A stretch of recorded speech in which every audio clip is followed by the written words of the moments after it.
Hello दोस्तों, स्वागत है आपका हमारे यूट्यूब चैनल पर। आज हम देखेंगे जो है प्रीवियस ईयर प्रैक्टिस सेट। ठीक है, भूगोल का जो पीजीटी 2021 में जो पेपर हुआ भूगोल का उसको देखेंगे। इसमें 125 प्रश्न आते हैं पीजीटी भूगोल में और ये 425 नंबर के होते हैं। ठीक है, तो आज हम इनके बारे में देखेंगे, पढ़ेंगे इसको और आप समझेंगे कि कैसे प्रश्न आते हैं। ठीक है, सबसे पहले किसी भी एग्ज़ाम को पास करने के लिए सबसे पहले दो चीज़ें बहुत ही ज़रूरी है जो करनी चाहिए। वो है एग्ज़ाम पेपर देखना, ठीक है, प्रीवियस ईयर देखना, और दूसरा है सिलेबस देखना। ठीक है, प्रीवियस ईयर से हमें पता चल जाता है कि प्रश्न कैसे आते हैं और सिलेबस से हमें पता चल जाता है कि क्या क्या पढ़ना है। ठीक है, तो आज हम प्रीवियस ईयर देखेंगे। ठीक है, एक प्रैक्टिस सेट के तौर पर प्रैक्टिस सेट करेंगे एक प्रीवियस ईयर का। सबसे पहला प्रश्न क्या आया था? जूम क्या है? ठीक है, जूम क्या है? तो एक खेती की एक पद्धति है जूम। ठीक है, जो भारत के उत्तर पूर्वी भागों में प्रचलित है। अब ऐसे हम सारे जो है स्थानांतरणशील कृषि को देख लेंगे। ठीक है, उसके नाम और उससे संबंधित देश। ठीक है, दूसरा प्रश्न इनमें है, इनमें से कौन सी चट्टानों में संकुचन व फैलाव लाती है? कौन सी तरंगे? ठीक है, तो पृथ्वी के अंदर से 3 तरंगे आती हैं, यस तरंगे, पी तरंगे और धरातलीय तरंगे। तो इसमें है प्राइमरी वेव्स आती हैं जो पी तरंगे हैं, प्राथमिक तरंगे हैं। तीसरा प्रश्न आता है, विश्व में सबसे प्राचीन नगरीकरण का प्रमाण कहाँ मिलता है? तो मिलता है मेसोपोटामिया में। ये मिलता है मेसोपोटामिया में। ठीक है, चौथा प्रश्न हम देखेंगे, निम्नलिखित में से कौन सा एक कथन सत्य है? ठीक है, तो इसमें जो रेड टिक लगा है वो वाला सही है। इसमें पढ़ के हम बता दे रहे हैं आपको। विशिष्ट आर्थिक मंडल एक भौगोलिक प्रदेश है तथा इसकी आर्थिक विधियां नियम हैं। ये जो है जलीय सीमा को बांटता है। ठीक है, जलीय सीमा पढ़ लेंगे, देख लेंगे, उससे संबंधित है ये। अब आता है 5वां प्रश्न, भूगोल में अपवादवाद के जनक कौन कहे जाते हैं? ठीक है, ये प्रश्न बहुत ही फेमस है और रिपीट होता है बार बार, तो इसको देखना जरूरी है। यह है इमैनुअल कांट। ठीक है, भूगोल में अपवादवाद के जनक माने जाते हैं इमैनुअल कांट। अगला हम देखेंगे, 6वां प्रश्न देखेंगे, W.B. लेविस द्वारा प्रस्तुत घूर्णन फिसलन परिकल्पना किससे संबंधित है? तो ये संबंधित है हिमगह्वर से।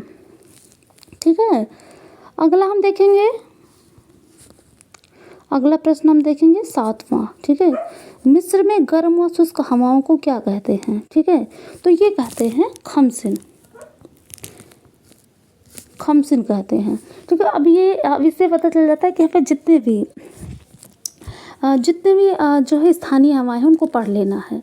ठीक है, जहाँ जहाँ की हैं उनको पढ़ लेना है और कहाँ चलती हैं उसको देख लेना है। ये हमेशा पूछा जाता है। ये सब बहुत ही निश्चित टॉपिक है जो पूछे जाते हैं। ठीक है, हवाओं से हैं और जो है कृषि से हैं, ये सब पूछे जाते हैं। अगला हम देखेंगे जो है 8वां देखेंगे, ये निम्नलिखित कथनों की जांच कीजिए तथा नीचे दिए गए कोड का प्रयोग करके सही उत्तर का चयन कीजिए। ठीक है, ये दक्षिणी दोलन और वाकर संचरण के बारे में है। तो इसमें सही हो जाएगा 1, 2 और 4। अब देख लेते हैं कौन सा। दक्षिणी दोलन का वाकर परिचालन से घनिष्ठ संबंध है, सही है। गिलबर्ट वाकर भारतीय मौसम विज्ञान सेवा के अध्यक्ष थे, ये भी सही है। दक्षिणी दोलन एक का सकारात्मक सूचकांक निर्बल व्यापारिक पवनों का सूचक है, ये गलत है।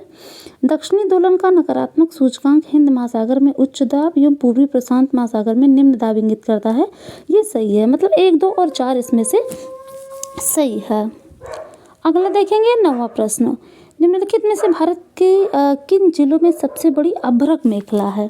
ठीक है, तो अभ्रक मेखला की बात करेंगे तो ये है हजारीबाग, गया और मुंगेर। ठीक है, हजारीबाग झारखंड, गया मुंगेर बिहार। जो है अगला देखेंगे, अगला प्रश्न देखेंगे 10वां, भौगोलिक क्षेत्र वर्णनी विज्ञान है, ये कथन किसका है? ठीक है, तो ये कथन है हैटनर का। ठीक है, ये पूछा जाता है। भौगोलिक क्षेत्र वर्णनी विज्ञान है, हैटनर का है। अगला देखेंगे, विश्व में ऊर्जा संकट का समाधान क्या है? ठीक है, ये है वैकल्पिक ऊर्जा। ठीक है, हम ऊर्जा संकट से निपट सकते हैं वैकल्पिक ऊर्जा को अपनाकर। अगला देखेंगे भूदृश्य के परिमार्जन में मनुष्य अंतिम कारक है। ठीक है, ये किसने कहा है? तो ये कहा है सावर ने। स्टेटमेंट से बहुत सारे प्रश्न आते हैं और ये जो संबंधित है वो बता दें भौगोलिक थॉट से। ठीक है, ये ज्योग्राफिकल थॉट से संबंधित है, यानी भौगोलिक चिंतन से संबंधित है, जिसमें जो है स्टेटमेंट आते हैं और जो है निश्चयवाद, नियतिवाद, संभववाद, ये सारे जो है प्रश्न आते हैं इनमें से। और जो है इसमें बहुत सारे प्रश्न आते हैं कि ये लेखक कहाँ के हैं, ये विद्वान कहाँ के हैं। ठीक है, जर्मनी के हैं, फ्रांस के हैं या अमेरिका के हैं, इस तरह के प्रश्न भी आते हैं। अगला देखेंगे हम, अगला देखेंगे सही कूट का चयन करें। ठीक है, इसमें मिलाना है। ठीक है, जो है मैच वाले प्रश्न भी बहुत अच्छे अच्छे आते हैं इसमें। हम देखेंगे एक रूपतावाद, ये हटन का है। ठीक है, ये पहले का दूसरा है, एक रूपतावाद हटन। आधार तल पावेल ने दिया है, प्रवणित सरिता ये दिया है गिलबर्ट ने, और पेन प्लेन दिया है क्रिकमे ने, यानी इसका पहला सही है। 14वां प्रश्न देखेंगे, निम्नलिखित में से कौन सा एक आरोही क्रम में सागरीय जल में विद्यमान लवण के प्रतिशत को सही प्रदर्शित करता है? ठीक है, अभी ये आरोही क्रम में लगाना है इसको। तो सबसे ज़्यादा कौन सा होगा? तो सोडियम क्लोराइड सबसे ज़्यादा होगा। ठीक है, फिर उससे कम होगा मैग्नीशियम क्लोराइड, फिर मैग्नीशियम सल्फेट और कैल्शियम सल्फेट। यानी हम नीचे से ऊपर की तरफ जाएंगे, आरोही क्रम में जाएंगे तो सबसे कम कैल्शियम सल्फेट, फिर मैग्नीशियम सल्फेट, मैग्नीशियम क्लोराइड और फिर सोडियम क्लोराइड हो जाएगा। यानी इसका आंसर ये हो जाएगा। अब देखेंगे आगे 15वां प्रश्न देखेंगे, निम्नलिखित में से कौन सा एक कथन असत्य है? ठीक है, इसमें गलत पूछा गया है, तो यह प्रति चक्रवातीय दिशाएं लवणता को घटा देती हैं, यह इसमें गलत है। अगला देखेंगे 16वां प्रश्न, निम्नलिखित में से कौन सा एक सुमेलित नहीं है? ठीक है, ये जो है जनगणना से भी प्रश्न आते हैं, भूगोल में एक टॉपिक है उससे प्रश्न आते हैं, तो उसको भी देख लेंगे हम लोग। इसमें आया है कि जो साक्षरता दर क्या है केंद्र शासित राज्यों की, तो इसमें जो सही है वो चंडीगढ़ का सही है, 88.78%। ठीक है, 88.78% है चंडीगढ़ का साक्षरता। आगे देखेंगे 17वां प्रश्न देखेंगे, सूची 1 को सूची 2 के साथ सुमेलित करना है। ठीक है, भूगोलविद है और भूगोल का संप्रदाय यानी किस संप्रदाय से संबंधित है। तो सबसे पहले हम देखेंगे ये डिमांजिया, यह है फ्रांसीसी भूगोल संप्रदाय से संबंधित है। एफ रज्जल जर्मन भूगोल संप्रदाय से संबंधित है। ठीक है, एच.जे. मैकिंडर ये ब्रिटिश भूगोल संप्रदाय से संबंधित है। और आई बोमेन यानी ईसा बोमेन ये संबंधित है अमेरिकन भूगोल संप्रदाय से। ठीक है, तो इसका सही हो जाएगा सी, 17 का हो जाएगा सी आंसर। अब आता है कास्ट मैदान। ठीक है, ये कहाँ, ये किसका उदाहरण है? ये यूगोस्लाविया के मैदान का उदाहरण है। ठीक है, जहाँ चूने की दिखता है कास्ट मैदान में, यूगोस्लाविया का मैदान है कास्ट मैदान। आगे देखेंगे प्रमुख नगर की अवधारणा किसने दिया? ठीक है, ये नगरीकरण से संबंधित है, नगरीकरण से भी क्वेश्चन आते हैं पीजीटी भूगोल में। तो प्रमुख नगर की अवधारणा ये संबंधित है जेफरसन से। ठीक है, ये संबंधित है जेफरसन से। अब देखेंगे आगे 20वां प्रश्न क्या है, निम्नलिखित में से किसने उद्योगों की स्थापना का सिद्धांत दिया? ठीक है, तो ये दिया अल्फ्रेड वेबर ने। कुछ प्रश्न जो है आपको उलझाने के लिए भी रहेंगे, अच्छे से पढ़ के जवाब दीजिएगा। निम्नलिखित में से किसने उद्योगों की स्थापना का सिद्धांत प्रस्तुत किया? ये दिया अल्फ्रेड वेबर ने। ठीक है, वान थ्यूनेन ने कृषि अवस्थिति का सिद्धांत दिया है। डब्ल्यू क्रिस्टालर ने केंद्र स्थल सिद्धांत दिया है। अब आता है पेट्रोलॉजी किसका विज्ञान है? ठीक है, पेट्रोलॉजी किसका विज्ञान है? यह है सैलो का विज्ञान। पेट्रोलॉजी जो है ये सैलो का विज्ञान है। हाँ, बात है बिगिंच पेट्रोलियम पाइपलाइन किस देश में है? ये यूएसए में है, यानी अमेरिका में है। बिगिंच पेट्रोलियम पाइपलाइन है यूएसए में। अब आता है 23वां प्रश्न, अमेरिकी समाजशास्त्री लेविस मम्फोर्ड ने नगरों के विकास की कितनी अवस्थाएं बताई हैं? तो ये बताई हैं 6 अवस्थाएं। ठीक है, इन्होंने 6 अवस्थाएं बताई हैं नगरों के विकास की।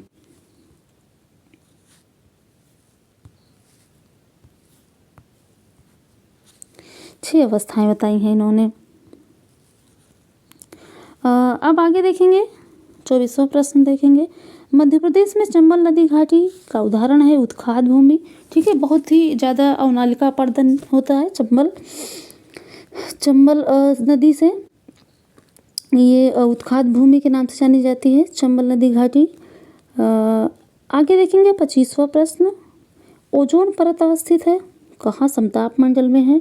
ठीक है, ओजोन परत समताप मंडल में है। मेट्रोलॉजिया नामक पुस्तक किसने लिखी? अरस्तु। पुस्तकों से भी भर भर के क्वेश्चन आते हैं पीजीटी में।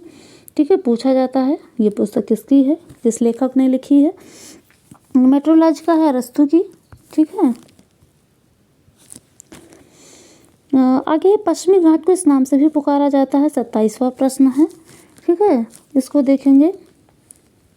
पश्चिमी घाट को सह्याद्री श्रेणी भी कहते हैं। ठीक है, इसका एक नाम सह्याद्री श्रेणी भी है पश्चिमी घाट का। 28वां प्रश्न देखेंगे, मत्स्य उत्पादन का प्रमुख क्षेत्र क्या है? ठीक है, तो ये है जो है उत्तरी अमेरिका का उत्तर पूर्वी तट क्षेत्र है। उत्तरी अमेरिका का उत्तर पूर्वी तट क्षेत्र है। अगला देखेंगे हम 29वां प्रश्न, संयुक्त राज्य अमेरिका में टॉर्नेडो को क्या कहते हैं? ठीक है, ये कहते हैं ट्विस्टर। संयुक्त राज्य अमेरिका में टॉर्नेडो को ट्विस्टर कहते हैं। तो प्लेन की संकल्पना किसने दिया? तो ये दिया C.H. क्रिकमे ने। ठीक है, L.C. किंग ने पेरी प्लेन दिया है। ये होम्स का तो संवहन तरंग सिद्धांत है। अगला आता है 31वां प्रश्न आता है, बिली विली क्या है? जो है ये उष्णकटिबंधीय चक्रवात है। चक्रवातों से भी प्रश्न आते हैं। ठीक है, बिली बिली ये उष्णकटिबंधीय चक्रवात है। 32वां की बात करेंगे। 32वां प्रश्न क्या कह रहा है? संयुक्त राज्य अमेरिका के मिसिसिपी में लोयस के निक्षेप को क्या कहते हैं? ठीक है, यानी जो है लोयस, जो लोयस का मैदान ये चीन में है। ठीक है, और वहाँ सीडान कहते हैं उसको। संयुक्त राज्य अमेरिका के मिसिसिपी में लोयस के निक्षेप को कहते हैं एडोब। ठीक है, अगला प्रश्न देखेंगे हम, समुद्र में डूबे हुए महाद्वीप के भाग को क्या कहते हैं? ठीक है, ये भी आता है। ठीक है, सागरों को 4 भागों में बांटा गया। ठीक है, महाद्वीपीय मग्न तट, महाद्वीपीय मग्न ढाल, गहरे सागरीय मैदान और महासागरीय गर्त।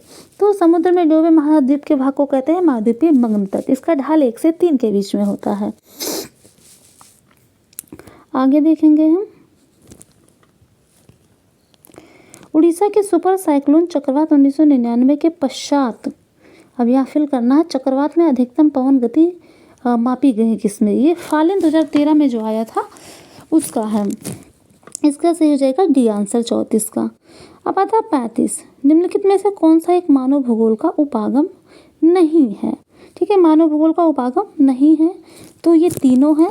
मात्रात्मक क्रांति इसका कोई उपागम नहीं है। 1960 में आई थी मात्रात्मक क्रांति। ठीक है, अगला देखेंगे, भारत का अंतर्राष्ट्रीय व्यापार की दृष्टि से सबसे महत्वपूर्ण बंदरगाह कौन सा है? ठीक है, तो ये है कांदला। ये कांदला बंदरगाह है। अंतर्राष्ट्रीय व्यापार की दृष्टि से सबसे महत्वपूर्ण बंदरगाह है कांदला, जो गुजरात में है। अगला देखेंगे, उष्मा का हस्तांतरण क्या कहलाता है? उष्मा के हस्तांतरण को क्या कहते हैं? ये कहते हैं संचालन। उष्मा के हस्तांतरण को कहते हैं संचालन। किस वनों को पृथ्वी का फेफड़ा कहा जाता है? ये 38वां प्रश्न है। ये उष्णकटिबंधीय वर्षा वाले वन को कहते हैं पृथ्वी का फेफड़ा कहा जाता है। 29वां प्रश्न आता है, इन्फ्लुएंस ऑफ ज्योग्राफिक एनवायरनमेंट नामक पुस्तक किसने लिखी? हमने कहा था कि पुस्तक से भर भर के क्वेश्चन आते हैं। ये लिखा इसी सिंपल ने। ठीक है, जो रज्जल की शिष्या थी, ये भी निश्चयवाद की समर्थक है, कुमारी एलन चर्चिल सैम्पल। ठीक है, इन्होंने लिखा इन्फ्लुएंस ऑफ ज्योग्राफिक एनवायरनमेंट। अगला देखेंगे हम, यहाँ फिल करना है। 40वां प्रश्न देखेंगे, किस अक्षांश को तापीय भूमध्य रेखा कहा जाता है? ठीक है, ये 20 डिग्री उत्तरी अक्षांश को तापीय भूमध्य रेखा कहते हैं। अगला आता है, चीन की 90% मिट्टी कैसी है? ठीक है, चीन की 90% मिट्टी कैसी है? तो ये है लोयस एवं जलोढ़। ये है लोयस एवं जलोढ़। ठीक है, अगला देखेंगे, डिमांजिया ने मकानों का वर्गीकरण किस आधार पर किया है? तो ये क्या है? कार्यों के आधार पर। ठीक है, डिमांजिया ने मकानों का वर्गीकरण किया है कार्यों के आधार पर। आगे देखेंगे संपोषित विकास की अवधारणा किस वर्ष में प्रकाश में आई। ठीक है, तो ये जो है पृथ्वी सम्मेलन हुआ 1992 में, प्रथम पृथ्वी सम्मेलन हुआ, उसी में आया, उसी में दिया गया संपोषित विकास 1992 में आया। ठीक, रियो डी जेनेरो में हुआ जो ब्राज़ील में है। ठीक है, प्रथम पृथ्वी सम्मेलन में संपोषित विकास की अवधारणा सामने आई 1992 में।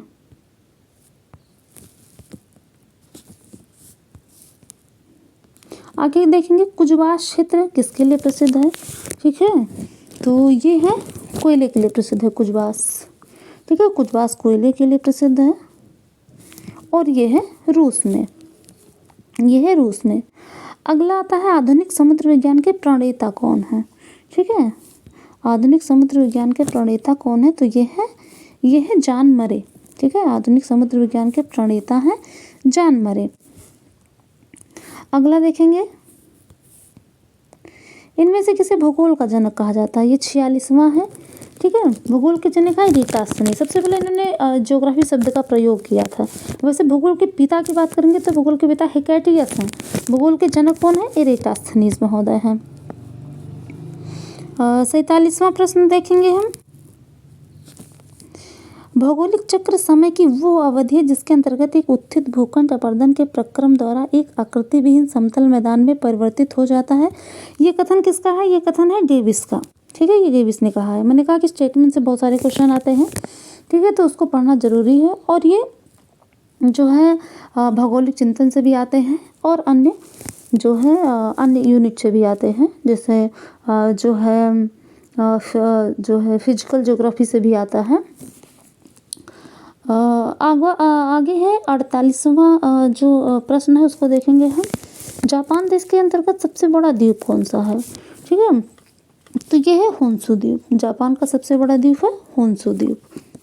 आगे देखेंगे 49वां प्रश्न हम देखेंगे, निम्नलिखित में से किस राज्य की सबसे लंबी तटरेखा है। ठीक है, ऐसे 9 राज्य भारत के जो तटरेखा से लगे हुए हैं। ठीक है, वो सबसे लंबी तटरेखा है गुजरात की।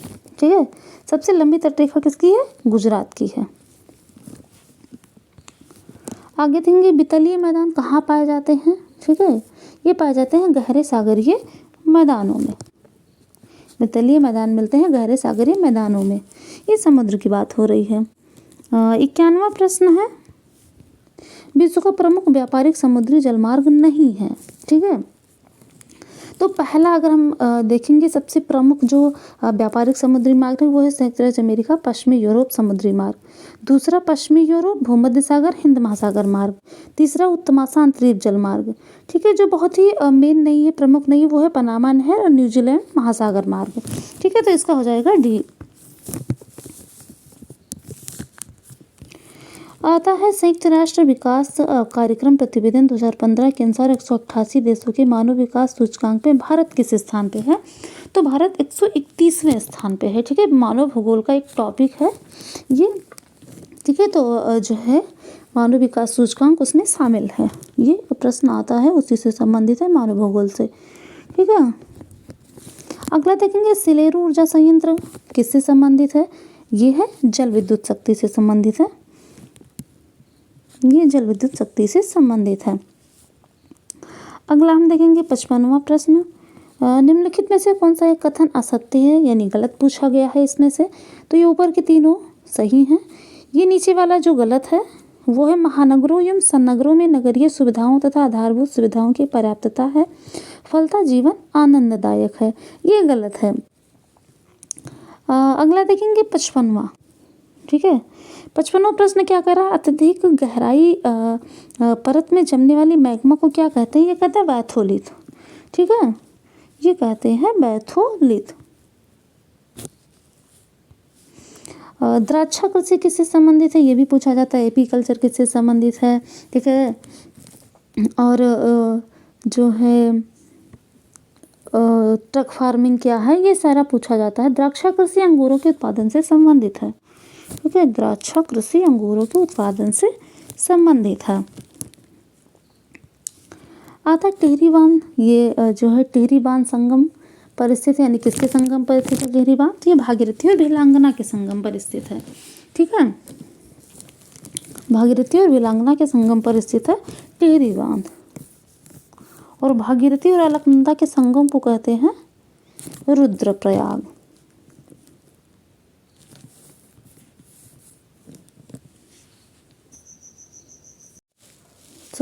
जो है भागीरथी और जो है अलकनंदा के संगम को देवप्रयाग कहते हैं। ठीक है, भागीरथी और अलकनंदा के संगम को देवप्रयाग कहते हैं और देवप्रयाग से ही भागीरथी का नाम गंगा पड़ जाता है। ठीक है, अब आगे देखेंगे 98वां प्रश्न, हेरोडोटस कहाँ का निवासी था? तो ये निवासी था यूनान का। ठीक है, ये निवासी था यूनान का और ये इतिहास का पिता कहा जाता है। ठीक है, 59वां प्रश्न देखेंगे, theory of the earth with proof and illustration का लेखक कौन है? ठीक है, तो ये इसका लेखक है जेम्स हटन, यानी बी सही है, इसका लेखक है जेम्स हटन। 60वां देखेंगे, पारिस्थितिकी तंत्र शब्दावली का प्रयोग किसके द्वारा प्रस्तावित किया गया? ठीक है, तो इसको दिया एजी टांसले ने। पारिस्थितिकी तंत्र किसने दिया? एजी टांसले ने 1935 में। ठीक है, और पारिस्थितिकी किसने दिया? ओनली पारिस्थितिकी किसने दिया? तो ये दिया है जो है अर्नेस्ट हैकल ने। पारिस्थितिकी दिया अर्नेस्ट हैकल ने, पारिस्थितिकी तंत्र दिया एजी टांसले ने। अगला आता है 61वां प्रश्न, भूगोल में अंधेरा युग की अवधि क्या है? ठीक है, जब ना तो कोई खोजें हुई ना कोई यात्राएं हुई। ठीक है, उस टाइम पर, तो ये 3री से 12वीं सदी तक है। ठीक है, भूगोल में अंधेरा युग है 3री से 12वीं सदी तक। ठीक है, अगला देखेंगे, भू अभिनेत्री को चारों ओर से घेरने वाले दृढ़ भूखंड को कोबर द्वारा क्या नाम दिया गया? ठीक है, ये नाम दिया क्रेटोजन। ठीक है, कोबर ने भूसंतति सिद्धांत दिया पर्वतों से संबंधित, और ये डी सही हो जाएगा, क्रेटोजन नाम दिया इन्होंने। अगला देखेंगे, कासमास किसने लिखा? ठीक है, तो कासमास कृति है हम्बोल्ट की। ठीक है, हम्बोल्ट की कृति है कासमास। बुशमैन हॉटेनटॉट प्रजाति किससे संबंधित है? तो ये निग्रोइड प्रजाति से संबंधित है, निग्रोइड प्रजाति से संबंधित है बुशमैन हॉटेनटॉट प्रजाति। ठीक है, अगला देखेंगे, पृथ्वी पर कौन सा कारक सूर्य तक के वितरण को प्रभावित नहीं करता है? तो ये है भूमिगत जल। ठीक है, बाकी तीनों प्रभावित करते हैं, भूमिगत जल से इसका कोई संबंध नहीं है। अगला देखेंगे, ये किसका कथन है कि मानव ने अपने सामंजस्य में प्रकृति के द्वारा निर्धारित की गई सीमाओं को एक पद और आगे बढ़ा दिया है? ये ग्रिफिथ टेलर ने कहा है, जिन्होंने नौ नियतिवाद दिया। ठीक है, ये नौ नियतिवाद के समर्थक थे, रुको और जाओ सिद्धांत दिया इन्होंने, ग्रिफिथ टेलर ने। किस नगर को भारत का मैनचेस्टर कहते हैं? ठीक है, तो ये कहते हैं अहमदाबाद को। और उत्तर भारत का मैनचेस्टर कौन है? तो कानपुर है। अगला देखेंगे 68वां प्रश्न, कहाँ स्थानांतरणशील कृषि को मिल्पा कहते हैं? मैंने कहा कि स्थानांतरणशील कृषि पढ़ लीजिए। ठीक है, इससे प्रश्न आते हैं। ठीक है, ये मध्य अमेरिका और मैक्सिको में कही जाती है। ठीक है, मिल्पा, स्थानांतरणशील कृषि को कहते हैं मिल्पा। अगला, इनमें से कौन भूगोलवेत्ता ब्रिटिश भूगोलवेत्ता है? ठीक है, तो ये है हैगट, पीटर हैगट जो है ये है ब्रिटिश भूगोलवेत्ता। ठीक है, ब्लास ये फ्रांसीसी हैं, हैटनर जर्मनी के हैं, रेगडल भी जर्मनी के हैं, हैगट ब्रिटिश हैं। अगला आता है, शीतोष्ण चक्रवात किन अक्षांशों के मध्य पाए जाते हैं? तो ये पाए जाते हैं 35 से 65 उत्तरी और दक्षिणी अक्षांश के बीच। ठीक है, 35 से 65 उत्तरी और दक्षिणी अक्षांशों में या गोलार्धों में। ठीक है, अगला देखेंगे 71वां, ये रुको और जाओ निश्चयवाद किसने दिया? टेलर ने दिया। ये बिल्कुल सही है, सभी बुकों में है। ठीक है, लेकिन आयोग ने इसको इस बार माना ही नहीं। ठीक है, इसको गलत मान लिया, जबकि टेलर सही है इसमें, पता नहीं क्यों, क्या दिमाग खराब था उनका। अगला देखेंगे, इंडोनेशिया में निम्न में से कौन सी जलवायु पाई जाती है? तो ये जानते ही हैं कि ये भूमध्य रेखा पर है, तो ये विषुवतीय जलवायु पाई जाएगी भाई। आगे देखेंगे, गरजने वाला चालीसा किस प्रकार के पवन से संबंधित है? तो दक्षिणी गोलार्ध की पछुआ पवनें हैं। ठीक है, उससे संबंधित है। ठीक है, और ये 40 अक्षांश पर चलती है, प्रजंट 50 पर चलती है, चीकता 60 अक्षांश पर चलती है। ठीक है, अगला देखेंगे, सर हर्बर्ट ट्रिस्ले द्वारा भारतीय प्रजातियों को कितने वर्गों में वर्गीकृत किया गया है? तो इन्होंने 7 वर्गों में बांटा। ठीक है, भारतीय प्रजातियों को इन्होंने 7 वर्गों में बांटा। आगे देखेंगे, सैल सरिता शब्दावली किससे संबंधित है? तो ये संबंधित है परिहिमानी से।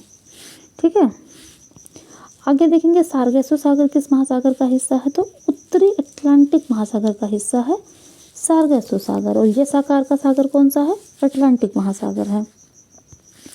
सार्गासिक प्रकार की घास है, ठीक है। निम्न में से कौन सी अवधि सबसे लंबी है? तो ये है इयोन, ठीक है, इयोन। इसमें प्री कैम्ब्रियन को भी मिलाया गया है। आगे देखेंगे रिफ्ट घाटी किसका परिणाम है? तो ये भैया भ्रंसन का परिणाम है रिफ्ट घाटी, ठीक है, भ्रंसन का परिणाम है रिफ्ट घाटी। अगला 79 देखेंगे, किसी भी सेवा के लिए जनसंख्या सीमा देहरी की सही व्याख्या निम्नलिखित में से कौन सा कथन करता है? तो हो जाएगा सी, सेवा के लिए आवश्यक न्यूनतम जनसंख्या। वायुमंडल की परतों में निचली परत कौन सी है? तो सबसे निचली परत है परिवर्तन मंडल या क्षोभ मंडल या ट्रोपोस्फियर, ठीक है। अगला देखेंगे युर्त घर किसका है? ठीक है, आवासों से संबंधित भी प्रश्न आते हैं, ठीक है, जैसे युगलू है एस्किमो का, क्रॉल मसाई का घर है, ठीक है, और जो है किर्गिज, ये एक जो है युर्त किसका घर है? किर्गिज का है, ठीक है। आगे देखेंगे उत्तरी अमेरिका में प्रथम वास्तविक भूआकृति विज्ञानवेत्ता किसे कहा जाता है? जीके गिलबर्ट को। ट्रक फार्मिंग साग सब्जी के उत्पादन से संबंधित है। कोकोस किलिंग बेसिन कहाँ है? ये हिंद महासागर में, ठीक है, कोकोस किलिंग बेसिन है हिंद महासागर में। डेल्टा किंग किसका परिणाम है? ठीक है, ओनली डेल्टा होता तब ये नदी का परिणाम हो जाता, ठीक है, लेकिन जो है ये है डेल्टा किंग, ये हिमनद निक्षेपण का परिणाम है। नदी निक्षेपण का परिणाम होता डेल्टा, और डेल्टा किंग हिमनद निक्षेपण का परिणाम है। निम्नलिखित में से कौन सी नदी डेल्टा का निर्माण नहीं करती है? तो गंगा, कावेरी, यमुना, ये सारी नदियाँ डेल्टा बनाती हैं, लेकिन ताप्ती और यमुना, ठीक है, नर्मदा और ताप्ती ये दोनों एस्चुरी बनाती हैं। नर्मदा और ताप्ती ये एस्चुरी बनाती हैं। निम्नलिखित में से कौन सा राज्य भारत में कॉफी का शीर्ष उत्पादक है? तो ये है कर्नाटक, ठीक है। यारडांग एक स्थलाकृति से भी प्रश्न आते हैं, ठीक है, ये भौतिक भूगोल का भाग है, ठीक है, दूसरी यूनिट है भौतिक भूगोल, ठीक है, सिलेबस में पीजीटी ज्योग्राफी के सिलेबस में। तो ये वायुड़ भूदृश्य यानी वायु द्वारा बनता है। भारत में राष्ट्रीय जल नीति कब प्रारंभ की गई? 89वां प्रश्न है 2012 में। 90 प्रश्न है गल्फ स्ट्रीम क्या है? तो एक महासागरीय धारा है, महासागरीय धाराओं से भी प्रश्न आते हैं, और ये एक धारा, एक महासागरीय धारा है गल्फ स्ट्रीम, ठीक है, जो गर्म धारा है। अगला आता है सागर द्वीप, गंगा सागर, सभी ने सुना होगा। गंगा सागर द्वीप कहाँ स्थित है? तो ये स्थित है बंगाल की खाड़ी के महाद्वीपीय मगध तट पर, ठीक है, गंगा सागर लोग नहाने जाते हैं। अगला देखेंगे एक प्लेट का दूसरी प्लेट के नीचे खिसकने की प्रक्रिया को क्या कहते हैं? ठीक है, ये कहते हैं अवनयन, ठीक है, एक प्लेट का दूसरी प्लेट के नीचे, ठीक है, खिसकने को कहते हैं अवनयन। जो है आगे देखेंगे 93 प्रश्न, क्षेत्रीय विभेदन की संकल्पना को कहा जाता है? ठीक है, इसको और किस नाम से जानते हैं? तो इसको और नाम से जानते हैं जीव भूविस्तार भी कहते हैं। केंद्रीय विभेदन की संकल्पना को जीव भूविस्तार भी कहा जाता है। 94 प्रश्न देखेंगे, निम्नलिखित में से कौन सा एक कथन सत्य है? ठीक है, तो 3 गलत है, एक इसमें से सही है। इसमें सही है बी, ठीक है, कर्क और मकर रेखाओं के मध्य अधिकतम महासागरीय लवणता पाई जाती है, सही है। अगला देखेंगे 95 प्रश्न, प्रसिद्ध पुस्तक मेन स्प्रिंग ऑफ सिविलाइजेशन किसकी है? तो ये हंटिंगटन की पुस्तक है, ठीक है, हंटिंगटन की है सभ्यता एवं जलवायु, जलवायु के बारे में उन्होंने बहुत कुछ बताया। निम्नलिखित में से कौन सा शाकाहारी घटक है? तो वो है हिरण। 97 प्रश्न इसमें मैच करना है, क्रांतियाँ और किससे संबंधित है? काली क्रांति यानी श्याम क्रांति, यह पेट्रोलियम उत्पादन से संबंधित है। पीत क्रांति तिलहन से है।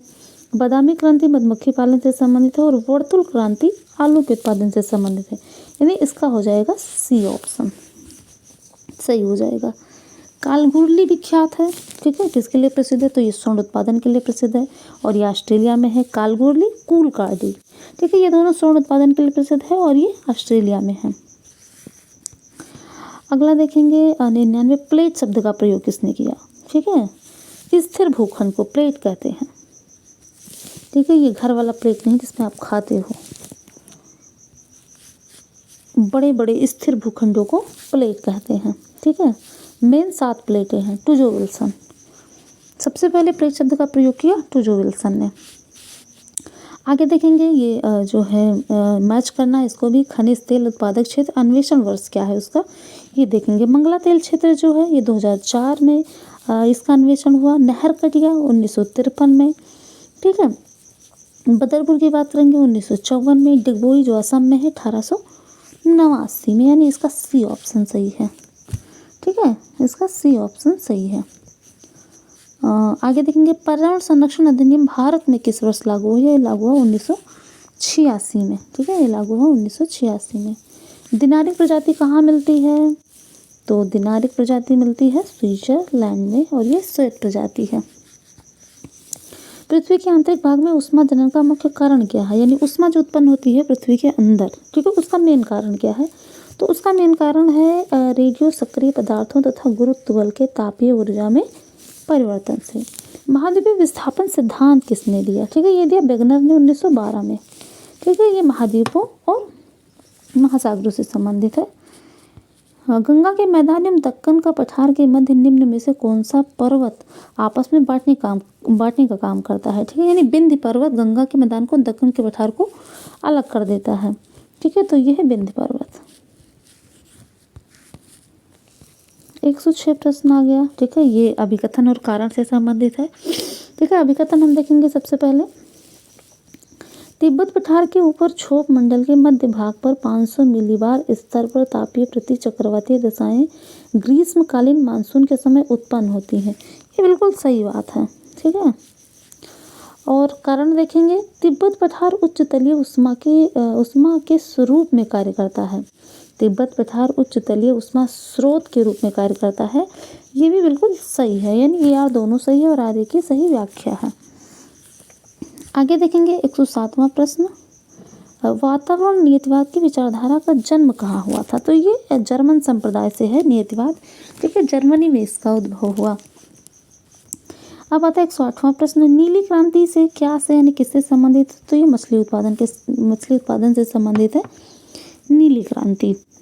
पीली क्रांति सरसों के उत्पादन से ऊपर आया भी है। अब आता है 109वां प्रश्न, निम्नलिखित भाषाओं में सुनामी शब्द किस भाषा का शब्द है, तो ये जापानी भाषा का शब्द है, ठीक है, जो है सुनामी किस भाषा का शब्द है, जापानी भाषा का शब्द है। वर्षा स्त्री किसका उदाहरण है, ठीक है, वर्षा से भी प्रश्न आते हैं, ये है निम्न मेघ का उदाहरण, ये है निम्न मेघ का उदाहरण, यानी सी ऑप्शन सही है।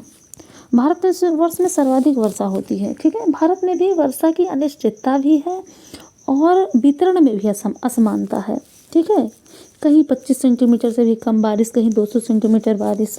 तो सबसे ज़्यादा वर्षा का जो क्षेत्र है भारत का वो है ए ऑप्शन, पश्चिमी घाट, हिमालय क्षेत्र, मेघालय, ठीक है, इनमें 200 सेंटीमीटर से भी अधिक वर्षा होती है और यहाँ सदाहरित वन पाए जाते हैं। मेघालय में जो मासिनराम है, ठीक है, चेरापूंजी, सबसे ज़्यादा वर्षा होती है यहाँ, ठीक है, विश्व की भी सबसे ज़्यादा वर्षा मासिनराम और भारत की भी सबसे ज़्यादा वर्षा मासिनराम।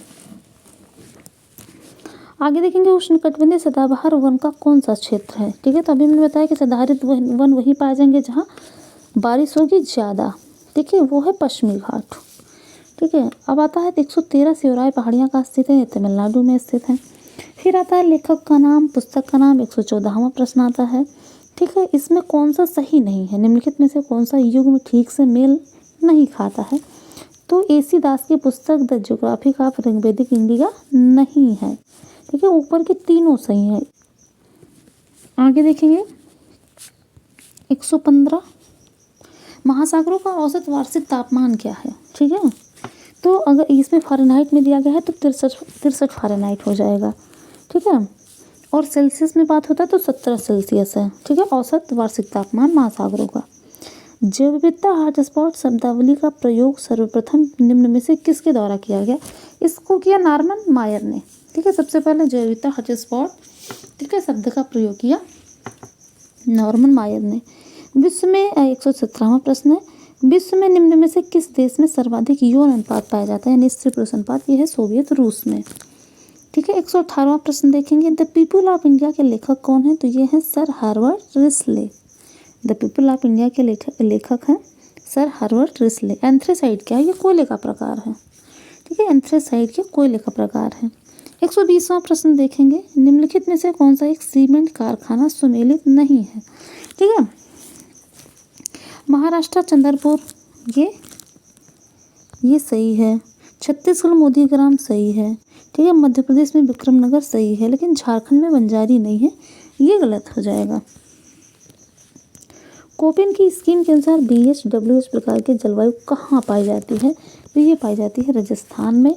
और कोपेन ने भारतीय जलवायु का वर्गीकरण किया, उसको आप पढ़ लीजिए, बहुत ही ज़रूरी है, क्योंकि हर पेपर में एक ना एक क्वेश्चन जरूर आता है कोपेन की जलवायु से। ठीक है, भारतीय जलवायु का वर्गीकरण किया इन्होंने। ठीक है, आगे देखेंगे, हरित क्रांति शब्दावली का प्रयोग सर्वप्रथम किसने किया? ठीक है, ये प्रश्न बहुत ही कंफ्यूजिंग रहा, बच्चे बहुत गलत करके आए पेपर में। ठीक है, क्योंकि ये यहाँ जो है हरित क्रांति शब्दावली का सर्वप्रथम प्रयोग किसने किया? तो किया विलियम गार्ड ने। लेकिन हरित क्रांति के जनक कौन माने जाते हैं? तब होगा डॉक्टर नॉर्मन बोरलॉग। ठीक है, तब डॉक्टर नॉर्मन बोरलॉग होंगे। लेकिन हरित क्रांति शब्द का सबसे पहले प्रयोग किसने किया? डॉक्टर विलियम गार्ड ने किया। ठीक है, आगे देखेंगे, सूची को सूची 2 से मिलाना है। ठीक है, महासागरीय निक्षेप और उत्पत्ति इनकी कहाँ होती है? ठीक है, जो तट तलवासी पदार्थ हैं। ठीक है, ये सागरीय जीव जंतु तथा पादपों की मृत अस्फंजर से बनते हैं। जो है अगाध सागरस्थ की बात करेंगे तो ये शैवाल प्रकार के होते हैं। टेरोपाडूज की बात करेंगे तो ये प्लवक मोलस्क जीव के कोष होते हैं। ठीक है, डायटमोज की बात करेंगे तो ये मृतिका से युक्त अत्यंत सूक्ष्म पौधों के अवशेष होते हैं। ठीक है, तो इसका ए ऑप्शन सही हो जाएगा।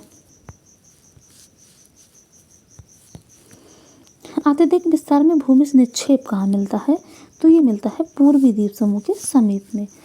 अब देखेंगे 125वां प्रश्न, यानी लास्ट का देखेंगे। ठीक है, 125 प्रश्न होते हैं। लास्ट में हम देखेंगे भारत के लौह इस्पात संयंत्रों के उत्तर से दक्षिण की निम्नलिखित क्रमों में से कौन सा क्रम सही है? तो ये सही हो जाएगा पहला, यानी बोकारो, बर्नपुर, जमशेदपुर, राउरकेला। ठीक है, थैंक्स फॉर वॉचिंग।